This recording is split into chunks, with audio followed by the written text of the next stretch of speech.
बच्चों, आज हम लोग दूसरे लेक्चर में प्रवेश करेंगे। समुच्चयों के प्रकार देखेंगे। समुच्चयों के प्रकार में पहला है एकल समुच्चय, सिंगलिटन सेट। जिस समुच्चय में केवल एक ही घटक हो, जिस समुच्चय में केवल एक ही घटक समाविष्ट हो, उसे एकल समुच्चय कहते हैं। जैसे समुच्चय A बराबर 5।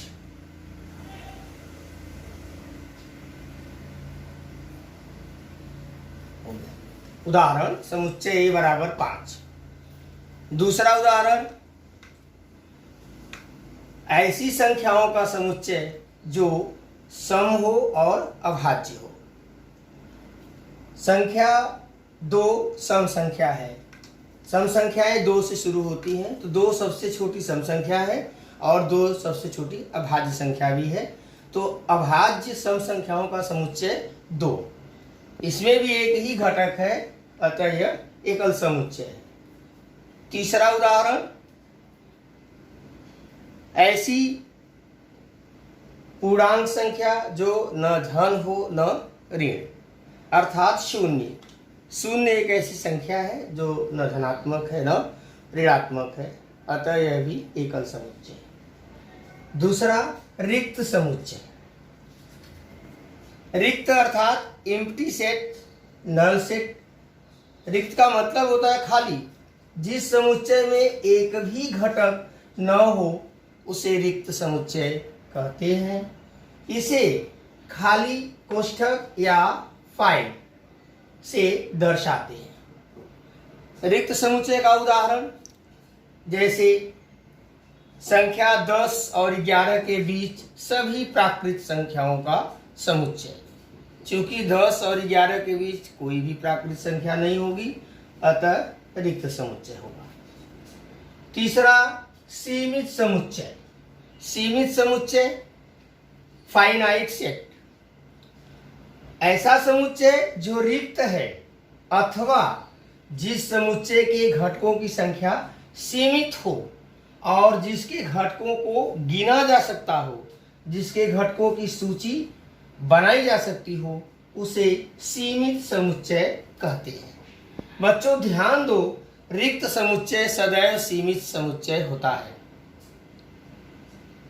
सीमित समुच्चय के बहुत सारे उदाहरण, अंग्रेजी वर्णमाला के सभी स्वरों का समुच्चय, अंग्रेजी के सभी व्यंजन का समुच्चय, हिंदी वर्णमाला के सभी व्यंजनों का समुच्चय, 1 से 100 तक की प्राकृत संख्याओं का समुच्चय, कक्षा 9वीं के सभी विद्यार्थियों का समुच्चय आदि, ये सीमित समुच्चय। उसके बाद अनंत समुच्चय। अनंत असीमित, जो सीमित न हो, जिसकी संख्या गिनी न जा सके, इसे अपरिमित भी कहते हैं। जिस समुच्चय के घटकों की संख्या अनंत असीमित होती है और जिसके घटकों को न गिना जा सके, वे सभी अनंत समुच्चय होते हैं। संख्या समुच्चय में यानी प्राकृत संख्याओं का समुच्चय, W पूर्ण संख्याओं का समुच्चय, I पूर्णांक संख्याओं का समुच्चय, Q परिमेय संख्याओं का समुच्चय, R वास्तविक संख्याओं का समुच्चय, इसी प्रकार सम संख्याओं का समुच्चय, विषम संख्याओं का समुच्चय, अभाज्य संख्याओं का समुच्चय, ये सभी समुच्चय अनंत समुच्चय है।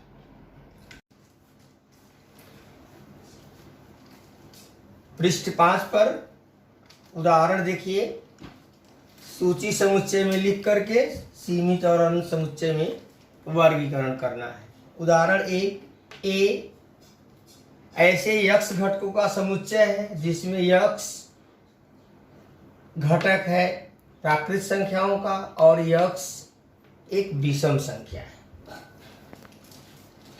यक्ष विषम संख्या है, अतः यक्ष का मान 1 हो सकता है, यक्ष बराबर 3 हो सकता है, 5, 7, 9, 11, अर्थात सूची पद्धति में समुच्चय बराबर 1, 3, 5, 7 आदि आदि। चूंकि इसके घटकों की संख्या अनंत है, अतः यह अनंत समुच्चय है। उदाहरण 2, समुच्चय बी ऐसे x घटकों का समुच्चय है जिसमें x घटक है n का और 3x ऋण 1 बराबर 0। 3x ऋण 1 बराबर 0 अर्थात 3x बराबर 1, x बराबर 1/3।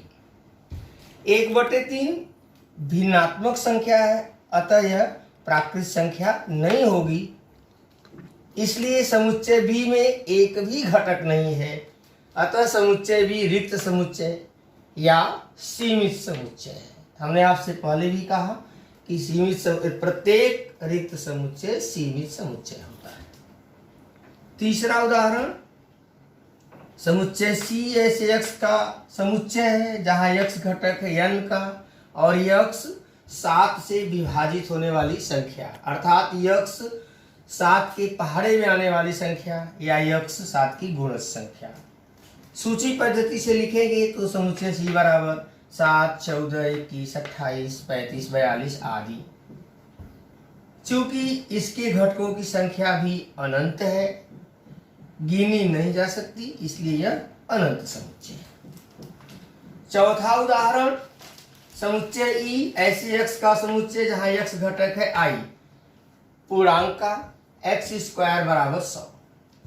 x² बराबर 100, x बराबर धन ऋण 10। प्रत्येक संख्या के 2 वर्गमूल होते हैं, अतः सूची पद्धति में समुच्चय ई बराबर ऋण 10 धन 10, इसलिए यह सीमित समुच्चय। सीमित समुच्चय यहां तक। सम समुच्चय समुच्चय का एक प्रकार है। बच्चों, 2 समुच्चय ए और बी इस प्रकार हो कि समुच्चय ए का प्रत्येक घटक बी में हो और समुच्चय बी का प्रत्येक घटक ए में हो, तो ए और बी को सम समुच्चय कहते हैं।